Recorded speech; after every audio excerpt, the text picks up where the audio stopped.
자, 안녕하세요. 오늘은 일반 물리학 운동에너지와 일입니다. 챕터 7입니다. 자, 교재를 보시면 챕터 7 운동에너지와 일로 되어 있습니다. 자, 오늘은 이 단어에 대해서 학습해 보도록 하겠습니다. 자, 이미 여러분들이 고등학교 과정에서 운동에너지와 일과의 관계를 배우셨습니다. 자, 그 내용을 조금 더 이제 심화시켜서 수학적 표현을 곁들여서 배우게 됩니다. 자, 먼저 봅시다.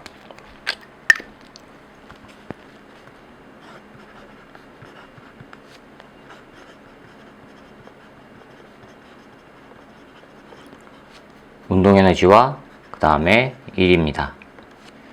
자, 여기서 에너지, 도대체 에너지라는 게 무엇일까? 자, 이 에너지의 개념은요, 일을 할 수 있는 능력을 말해요.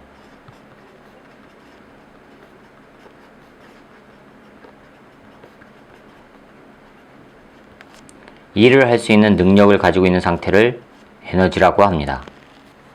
자, 그럼 여기서 궁금한 점이 하나 더 생겨야 돼요. 그럼 도대체 일이란 무엇일까? 이 work요. 이 일을 도대체 어떻게 정의할까? 자, 일반적으로 물체의 움직임 상태를 한번 봅시다. 여러분들이 이미 고등학교 과정에서 이 운동에너지는요, 운동에너지는 2분의 1 mv 제곱이라고 배웠어요. 그렇죠? 자, 그럼 이거를 어떻게 유도하고 과연 1이라는 정의를 어떻게 내리는지 한번 살펴보도록 하겠습니다. 일반적으로 1은요, 물체에 힘이 가해졌을 때 가해진 힘의 방향으로 물체가 움직인 경우를 말해요. 일반적으로 1은요, 물체에다 힘을 가해요. 힘이 가해졌을 때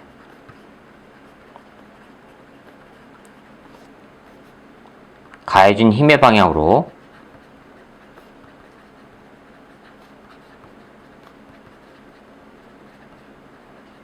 움직임이 생긴 경우,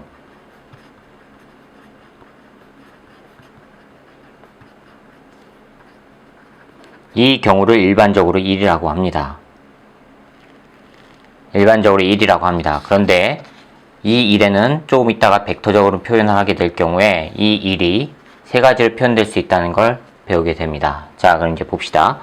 자, 그러면 이제 단순화시켜서 X축 방향으로 물체가 움직인다고 칩시다. X축 방향에 질량이 m인짜리인 물체가 놓여 있어요.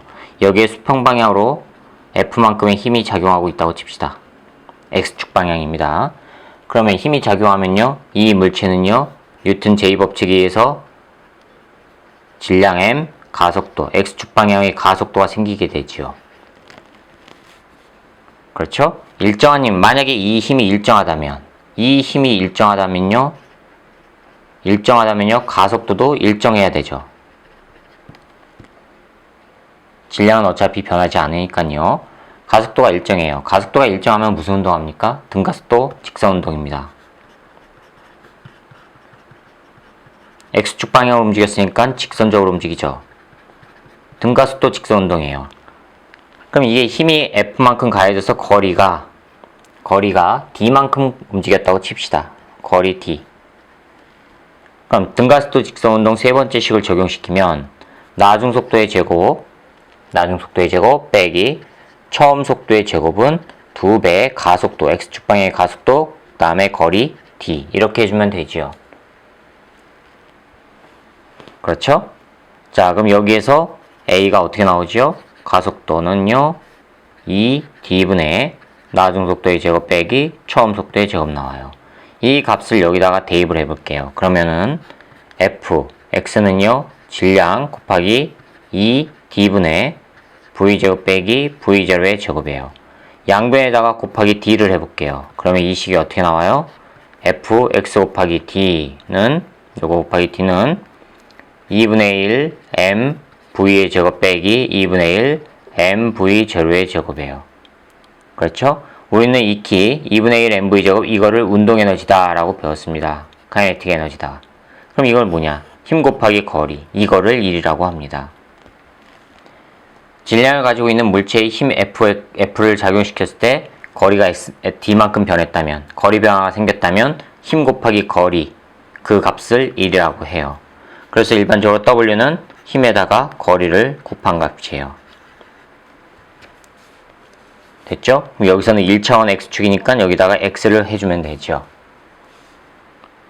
그랬을 때 1이 무엇으로 나타난다는 얘기요? 이거는 나중 속도의 제곱에다가 나왔죠? 이건 처음 속도의 제곱이죠. 그럼 이거는요, 나중 운동 에너지고요. 나중 운동 에너지고요. 요거는 뭐란 얘기예요? 처음 운동 에너지란 얘기예요. 그렇죠? 그럼 이거 어떻게 표현합니까? 운동 에너지 변화량으로 해주면 되죠. 나중 운동 에너지에서 처음 운동 에너지 뺐으니까 운동 에너지 변화량이라고 표현해주면 됩니다. 그 얘기는 무슨 얘기예요? 1은 외부에서 해준 1은 물체의 운동 에너지 변화량으로 나타난다는 얘기입니다. 됐습니까? 자, 그러면 이게 일반적으로 x축이에요.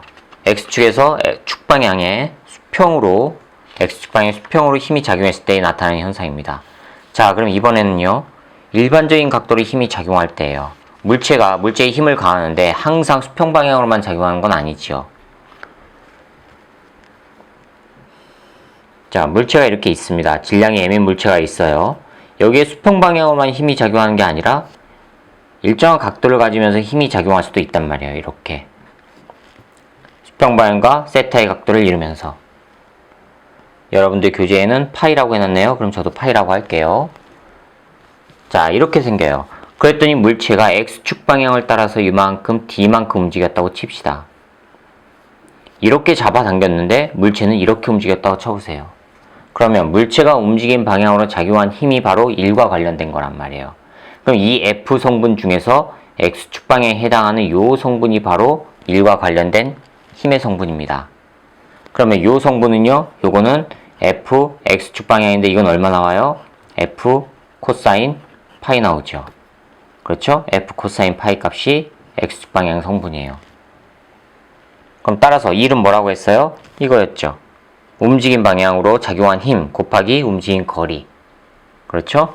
그럼 W는 F, X고요. X축 방향으로 움직였죠. 거리 D만큼 움직였죠. 그러면은 F 코사인 파이 곱하기 D란 말이에요. 이거 하면요. F, D 코사인 파이예요. 자, 이거는 수학에서 벡터에서 배웠죠? 어떻게 나타납니까? F 벡터 내적 D 벡터. 이렇게 나타나죠. 즉 내적의 합이 아니라 벡터의 내적. 벡터의 내적이 바로 뭐란 얘기예요? 1이란 얘기입니다. 자, 그럼 다시요. W는요, 벡터의 내적이라고 했습니다. 내적이고 이거는 표현하면 FD 코사인 사이각이라고 했어요. 힘과 움직이는 방향의 그 사이 각도라고 했어요. 자, 이거는 이 사이 각도 파이가 얼마냐에 따라서 어떻게 되느냐에 따라서 세 가지가 나와요, 일이. 첫 번째 봅시다. 요 파이가 0보다는 크거나 같고요. 90도보다는 작다고 해보세요. 그러면 어떻게 돼요? 딱 이 모양이지요. 그렇죠? 그림상으로 어떻게 되냐면 물체가 있고요. 이렇게 일반적인 각도를 이루면서 간 겁니다. F가 이렇게 작용했다는 얘기예요. 그랬을 때 거리가 D만큼 움직였다는 얘기고요. 그럼 이때 W는요. F, D, 코사인 파인데 이게 코사인 파이 값은요. 플러스 값 나오죠. 145면이니까. 그렇죠? 따라서 이거는 0보다 큰 값이 됩니다. 이때를 바로 뭐라고 하냐? 일을 했다라고 합니다. 힘 F는 물체에 일을 했다라고 표현을 해요. 되셨습니까? 자, 두 번째입니다. 이번에는 파이가 90도예요. 즉 무슨 얘기냐면요. 움직인 거리와 움직인 방향과 힘이 가해준 방향이 90도란 얘기입니다. 물체에다 힘은 위쪽으로 줬는데 움직이기는 X축 방향으로 움직였다고 쳐보세요. 그럼 이 각도가 딱 90도죠. 힘의 방향과 물체가 움직이는 방향이 90도 방향입니다. 그럼 이때는요. W는 F, D, 코사인 90도가 된단 말이에요. 코사인 90 얼마 나오죠? 0 나오죠. 그럼 이때는 0이에요. 그럼 이때를 뭐라고 하느냐? 일을 하지 않았다 합니다. 누가요? 힘 F가. 힘 F는 일을 하지 않았다. 물체가 움직이는 방향과 관련이 없다는 얘기입니다. 표현 아시겠어요? 자, 세 번째. 이번에는요, 파이가 90도보다는 커요. 그리고 180도보다는 작거나 같습니다. 180도보다는. 자, 이 경우라면 어떻게 되겠습니까? 무슨 얘기예요? 물체는요, 오른쪽으로 이렇게 움직였어요. D만큼 움직였어요. 그런데 힘은 반대로 90도보다 크고 180도보다 작거나 같으니까 이렇게 움직였다는 얘기입니다. F가 이렇게 됐다는 얘기예요.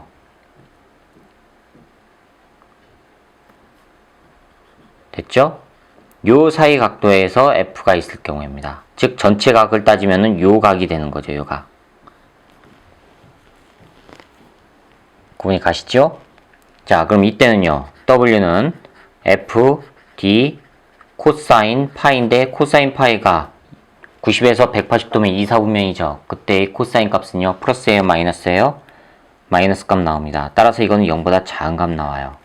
1이 0보다 작은 음수값이 나올 때 이때를 뭐라고 하느냐? 이때는 힘은 2를 받았다라고 합니다. 2를 가한 게 아니라 2를 받았다라고 합니다. 다른 거에 의해서 2를 받았다라고 표현을 해요.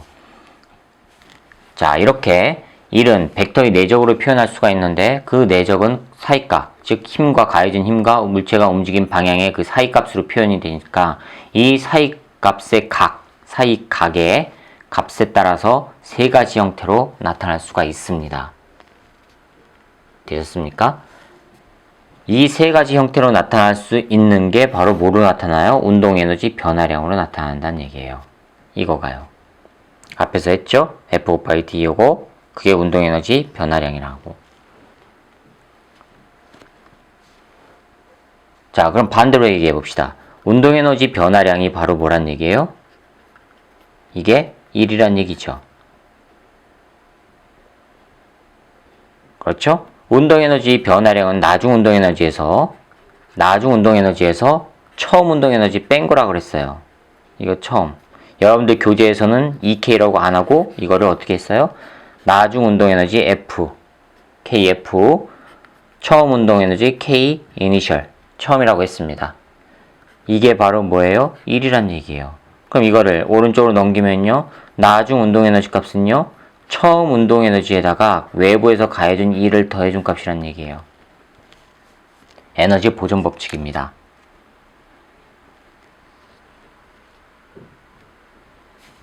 됐죠? 자, 이걸 갖다가 1과 에너지와의 관계라고 합니다. 이게 운동에너지예요. 자, 그럼 여러분들이 이제 배운 포텐셜 에너지 봅시다. 중력에 관한 포텐셜 에너지. 중력이 작용할 때 물체의 움직임을 보자고요. 자, 물체에 중력이 작용해요. 그럼 이것도 똑같아요. 지면이 여기 있고요. 물체가 여기 있어요. 아래쪽으로 물체에는 중력이 작용해요. F, 중력. 근데 물체를 위쪽 방향으로 올렸다고 칩시다. 거리 D만큼 올렸다고 칩시다. 그럼 똑같아요. 아래쪽 방향으로 작용하고 물체의 벡터는 위쪽 방향이에요. 그럼 W는 F, 중력, 내적, D 벡터예요. 그렇죠? 그럼 이건 어떻게 나와요? F, 중력, D, 코사인, 파이예요. 되셨죠? 그런데 F 중력은 뭐로 나타나요? 이거는 mg지요. 그래서 이걸 넣으면 mgd 코사인 파이란 얘기입니다. 즉, 이 중력 방향과 물체가 움직이는 방향의 각도, 사이 각도에 따라서 또 달라진다는 얘기예요. 그럼 물체를 위로 올려요. 그럼 몇 도예요? 이 방향과 이 방향이 서로 180도란 얘기죠. 그럼 위로 들어 올릴 때 일은요. F 중력, 내적, D 벡터인데 그게 바로 요거죠. mgt 코사인 몇 도 관계입니까? 서로 반대니까 180도 관계란 말이에요.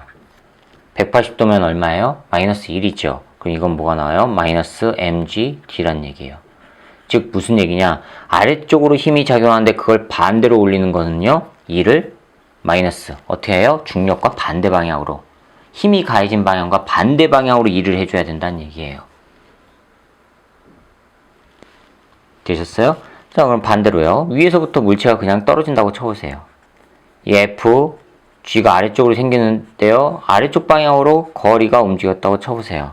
그럼 이것도 똑같이 W는 F, 내적 d 벡터인데 mgd 코사인 파이에서 코사인 파이가 0도죠. 같은 방향이니까.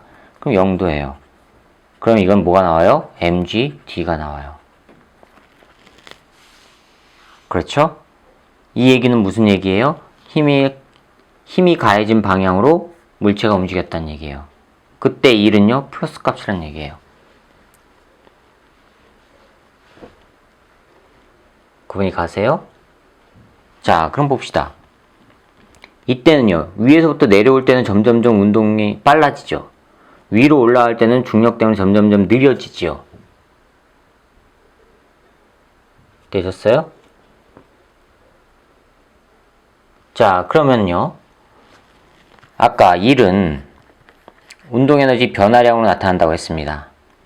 이거는요, 나중 운동에너지고요. 처음 운동에너지 이렇게 빼주면 된다고 했어요. 그렇죠? 그럼 위쪽 방향으로 올라가는 동안에요. 1은 어떻게 됩니까? 아래쪽 방향으로 작용한 1과 위쪽 방향으로 작용한 1을 합해주면 되죠. 그게 바로 운동에너지 변화량이라고요. 아래쪽 방향으로는 계속 중력에 의한 일이 생기고 위쪽 방향으로는 잡아당기는 힘에 의한 일이 생기고 그걸 합해주면 이제 알짜 1이 되는 겁니다. 근데 만약에요. 물체가 등속으로 움직여요. 등속 운동을 해요. 등속이라고 하면은 처음 속도와 나중 속도가 같은 거죠. 그럼 이거 변화량이 얼마 나와요? 이거 0이에요. 되셨습니까? 그럼 위쪽 방향으로 변화량이 0이라는 얘기는요. 위쪽 방향으로 가해졌을 때 생기는 1과 힘을 아래쪽에 F인데 중력인데 반대 방향으로 힘을 가해서 생기는 그 1과 아래쪽 방향으로 생기는 순수한 중력에 의한 일이 같아질 때지요. 구분이 가세요? 이게 등속 운동을 하기 위해서는요. 아래쪽 방향의 힘과 위쪽 방향의 힘이 같아야지만 등속이 된단 말이에요. 그럼 위쪽 방향으로 작용한 힘에 의한 일이 있을 거 아니에요. 그렇죠? 그 다음에 아래쪽 방향 중력에 의한 일이 있을 거 아니에요.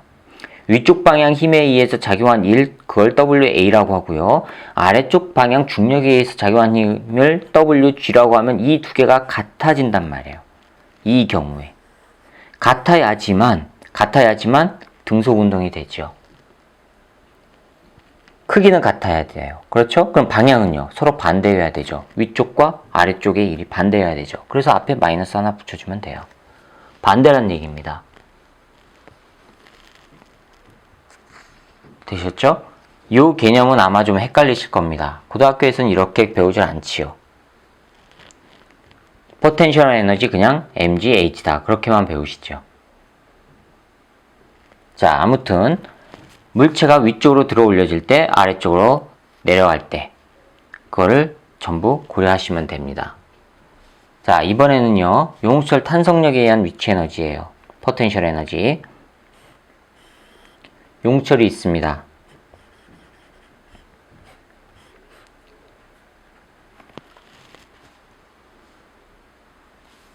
자, 이 용수철은요. 다음 영상에서 해야 될 것 같습니다. 메모리가 또 끊어질 것 같습니다. 다음 영상에서 바로 시작하도록 할게요.